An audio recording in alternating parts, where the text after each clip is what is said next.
DLENC 2022년도 3분기 누적 실적을 스루풋 회계로 분석을 해서 소개를 하도록 하겠습니다. 매출은 2.2% 증가했고요. 영업이익은 2% 감소했습니다. 하단에 나와 있는 내용 참조해 주시고요. 내용이 재밌다고 생각하시면 구독, 좋아요 꼭 부탁드리겠습니다. 그리고 1.5배속을 보시기 바랍니다.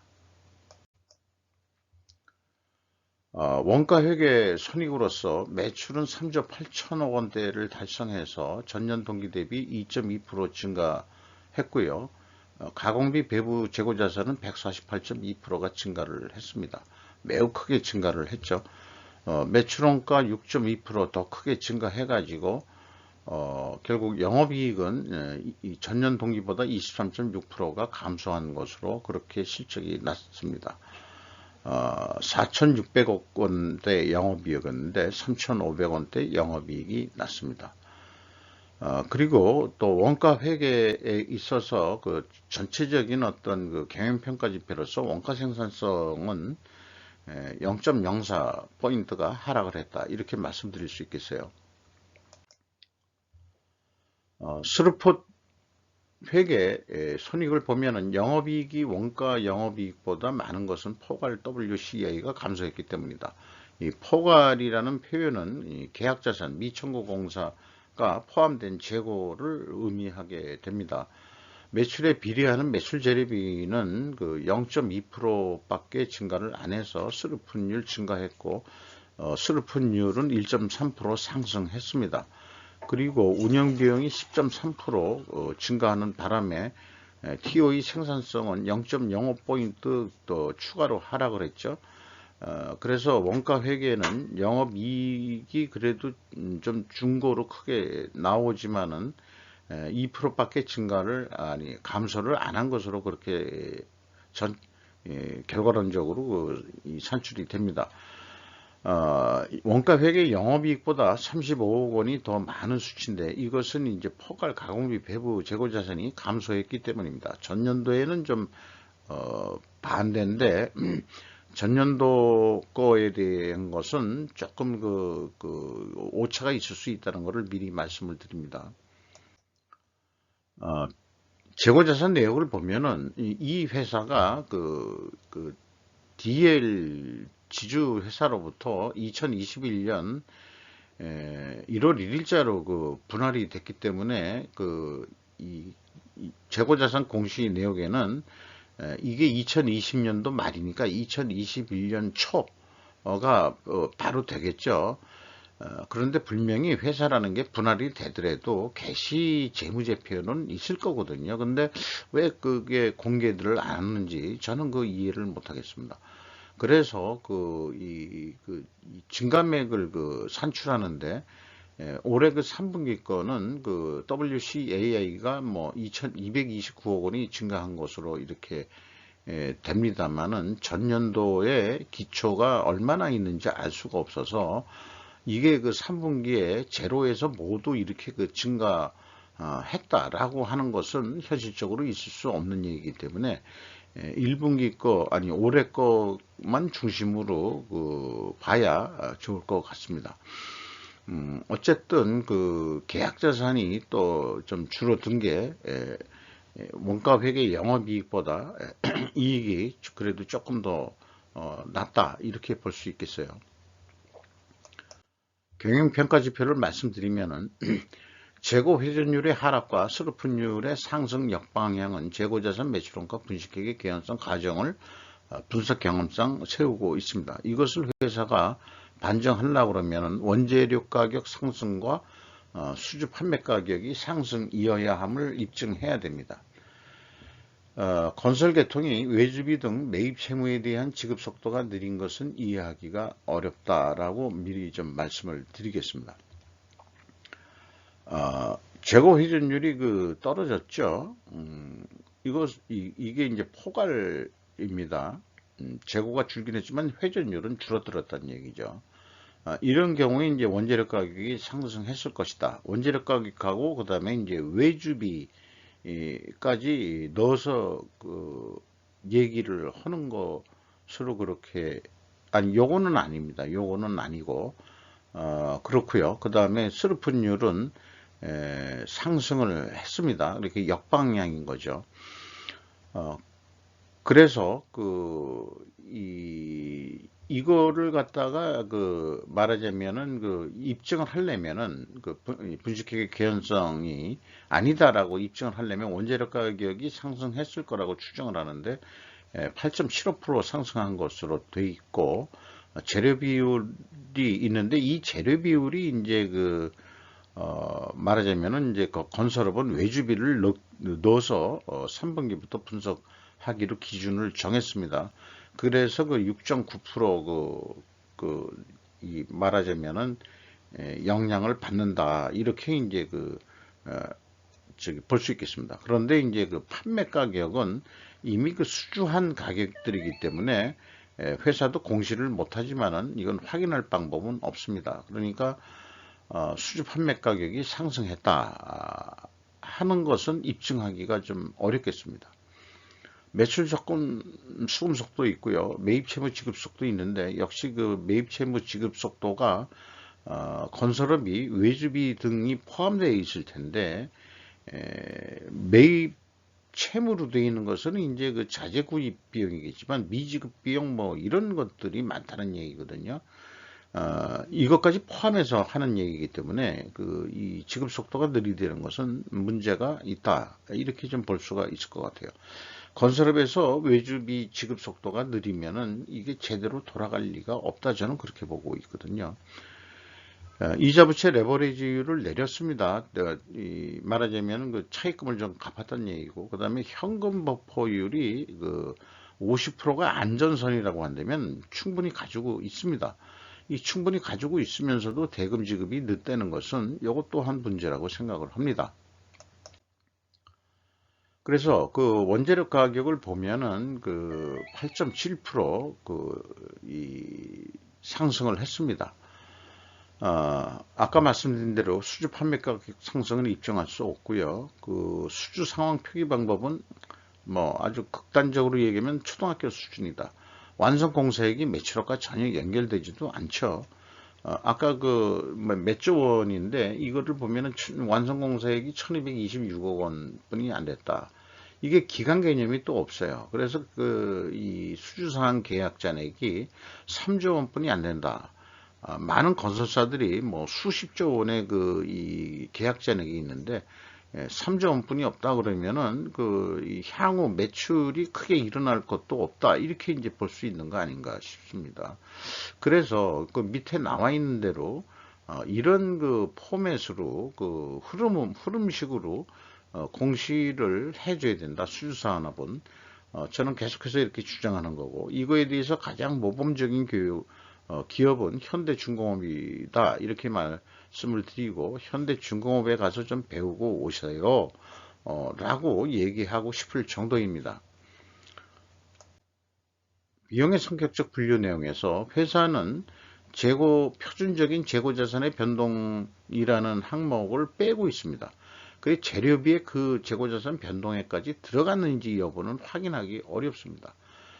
그리고 3분기부터 건설업은 외주비를 변동비로 인식을 해가지고 재료비 성격으로, 그러니까 변동비 성격으로 본다는 얘기죠. 그것이 건설업의 좀 특징 아니겠느냐, 이렇게 봅니다. 왜 이런 생각을 하냐면은 건설 진행을 하는 데 있어서는 이 자재와 동시에 하청업체, 외주 건설업자들이 동시에 투입이 되는 거기 때문에 이거에 의해서 이 매출 변동비를 구성해야 되겠다 하는 생각이 들어서였습니다. 이것이 합리적인지 아닌지 여부는 제 판단이 기업의 어떤 손익 분석 내용을 통해서 의사결정이 나중에 생존에 유리했느냐 안 유리했느냐, 이런 측면에서 결론을 내야 되는 그런 일이다. 이게 옳다 그르다의 문제가 아니고 합리적이냐 비합리적이냐의 문제라고 생각을 합니다. 운영비용은 10.3%가 증가했어요. 이 매출 원가 재료비는 4.3% 증가했는데, 그리고 그 가공비가 금액상으로 그 증가도 했고, 그 다음에 총 건설 비용 대비 또 이렇게 증가를 했습니다. 그런데 말하자면은 그 재료비가 거꾸로 떨어졌다는 얘기거든요. 이것은 이제 그 추정과 반대인데, 이 반대가 이렇게 나오는 게 이제 외주비가 영향을 미쳤다, 이렇게 봤어요. 그래서 원재료 가격 상승했다는 것은 확인을 했습니다만, 분명히 이제 외주비는 내려갔을 것이다, 또 이렇게 생각이 듭니다.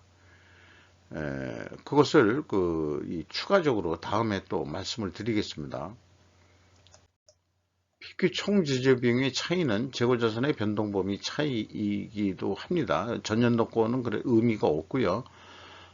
그래서 이 차이가, 회사는 비성분의 재고자산의 변동 범위를 표시를 안 했기 때문에 결국 164억 원의 차이가 있는데, 여기 이 WCAI는 이 계약자산 증가액을 포함한 거거든요.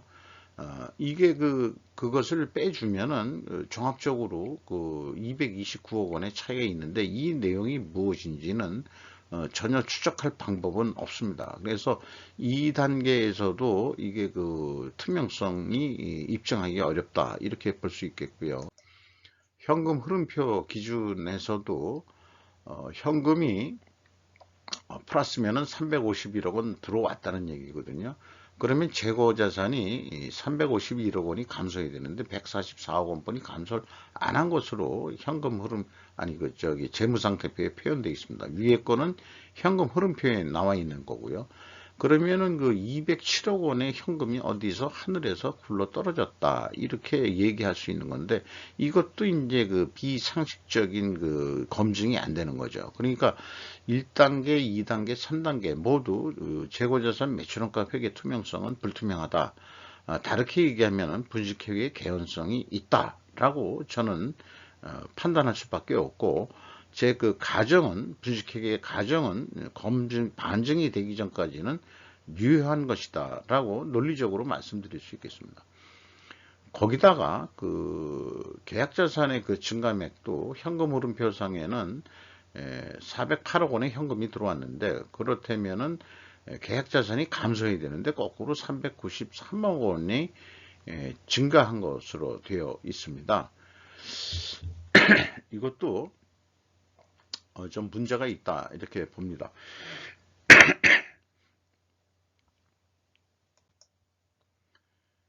주요 비용으로서 인건비가 3,315억 원이 집행이 됐는데 7.6% 증가했습니다. 직원수는 150명이 증가했습니다. 직원수가 증가하는 것은 매우 감사하게 생각하는데, 이 직원수에 대해서는 회사가 뭐라고 표현되어 있냐 그러면은, 본 항목에 대해서는 분기보고서에서 기자를 생략할 수 있다는 금융감독원 기업공시 실무 안내에 의해서 분기보고서에서는 직원수를 표기를 안 했다. 근데 이런 말을 써는 정성이 있다면은 반기보고서에는 또 이게 반기보고서 직원이거든요. 그 정도 시간을 왜 못 내냐 이거죠. 일반 이렇게 금융감독원 이름을 팔고 생략할 수 있다니까 생략 안 해도 된다가 아니고, 많은 기업들은 다 공시를 하고 있습니다. 요런 거, 짬짬하게 자꾸 뭘 숨기려고 하는, 이런 마음 자세들이, 금융감독원 얘기는 기업들한테 너무 심리적인 부담이나 이렇게 부담을 안 주도록 노력을 하겠다. 너무 기업들을 통제하는 거 아니냐. 그러니까 새 정부 들어와서 기업들의 통제 이런 것들을 좀 완화해 보는 거로 하겠다 하는데, 이 머리가 나는 안 돌아가는 사람들이라고 봅니다. 그래서 직원 수는 상반기 직원 수지만 150명이 증가를 했어요. 작년도에는 또 공개를 했거든요. 근데 1년 만에 이게 별로 중요하지 않은 것 같은 거지만은 사실은 저는 중요하거든요. 왜냐? 기업이라는 게 기업을 분석하지만은 직원들의 인건비가 어떻게 되느냐가 서로 그 조직이라는 것은, 기업이라는 것은 어떤 그 법인이라고 부를 때는 인격체가 있다는 얘기거든요. 그런 차원에서 볼 때는 사람 없이는 기업은 돌아갈 수가 없는 거기 때문에 인건비가 비용으로 떨리지만은 사실은 인적 자산으로 해석을 저는 하거든요. 그래서 그 150명 그 추가 뭐 채용한 것은 감사하게 생각한다. 그래서 항상 그렇게 얘기하는 거고, 평균 임금이 그 3분기간에 5,960만 원 집행이 됐는데 그 연간 한 7,450만 원 선으로 예상이 됩니다. 건설업종으로 치면은 조금 낮은 수준의 임금 수준이 된다 할 수 있겠습니다. 수수료는 16%가 증가했습니다. 이렇게 3분기까지의 그 실적을 기초로 해가지고 연말까지 매출액을 그 예상하면은 4조 한 8천억 원. 그러면은 한 4천억 원 정도 남는 거로 이렇게 되어 있는데, 목표보다 조금 떨어지니까 2% 정도 더 현재 진행 공사를 더 빨리 진척을 해서 매출 인식을 2%만 더 인식을 한다는 얘기예요. 또 추가 판매는 아닙니다. 일반 제조업처럼. 그렇게 되면은 그 2% 증가를 하면은 영업이익은 4,450억 정도 된다, 이렇게 예상이 되는데, 이게 재고가 5% 감소했을 때 얘기거든요. 포괄 재고가. 근데 10% 감소를 한다 그러면은 영업이익이 3,693억 원으로 줍니다. 이게 원가 회계의 문제를 표현하기 위해서 또 그렇고, 재고가 감소했을 때는 원가 회계는 영업이익이 내려간다는 그런 로직을 가지고, 오히려 상식적으로 재고가 준다는 것은 물건을 더 그만큼 많이 팔아서 이익이 나게 되어 있는데 왜 내려가느냐, 이게 원가 회계의 고질적인 문제라 이거죠. 그러니까 원가 회계는 재고가 증가할 때만은 유효한 한쪽 방향의 그 얘기만 하고 있기 때문에, 재고들을 그 원가 회계에 세뇌가 되면은 재고를 안 줄이려고 노력을 하게 된다는 거죠. 그게 이제 원가 회계의 맹점이다, 뭐 이렇게 말씀드릴 수 있겠습니다. 스르포 쪽 입장에서 봐서는 똑같이 한 4조 8천억 정도 할 거로 예상이 되는데, 4조 8천억을 하면은 한 4,400억 정도 이익이 나는 것으로 되어 있습니다. 이거를 조금 더 우리가 욕심을 내서 현재 계약 자산을 좀 더 빨리 끝내 가지고, 또 진행 중인 공사를 빨리 끝내서 2.9% 정도만 빨리 속도를 더 내보자, 그래서 매출 인식을 더 추가로 시켜보자 한다 그러면은 한 5조 원대를 할 수 있고, 그 다음에 영업이익은 5,300억으로 크게 증가할 것이다. 그런데 이것이 이제 건설 생산을 좀 줄인다든지, 아니 이 생산이니까 이 건설 작업 진행 속도가 좀 감소를 해가지고 재고 자재를 그만큼 안 쓰게 한다든지 한다면은 매출 재료비가, 이게 외주비 이제 포함으로 해석을 해야 되겠죠. 그러면 이제 그만큼 이제 이게 안 들어가니까, 그러면은 이제 한 5천억 정도 남는 거로. 그래서 그 갭이 한 307억 원 정도 이렇게 예상이 됩니다. 그래서 요 갭 사이에서 말하자면 결정이 될 것이다. 실제 실적은요, 이렇게 예측을 해볼 수 있겠습니다. 주가는 47,000원으로서 18,892억 원이 하락을 했습니다. 장부 가격 대비 그러나 43%로 전년보다는 크게 좀 상승한 것으로 되어 있는데, 이게 장부 가격이 이 액면 분할인가 그렇게 한 것 같아요. 그래가지고 이 장부 가격이 내려간 결과라고 할 수 있겠습니다. 주주를 보면은 DL이 23.15%, 국민연금공단이 11.58%, 외국인이 22.88%를 가지고 있습니다. 이상 DL ENC 3분기 누적 실적을 스루포트회계로 분석을 해서 소개를 해 드렸습니다. 마치도록 하겠습니다.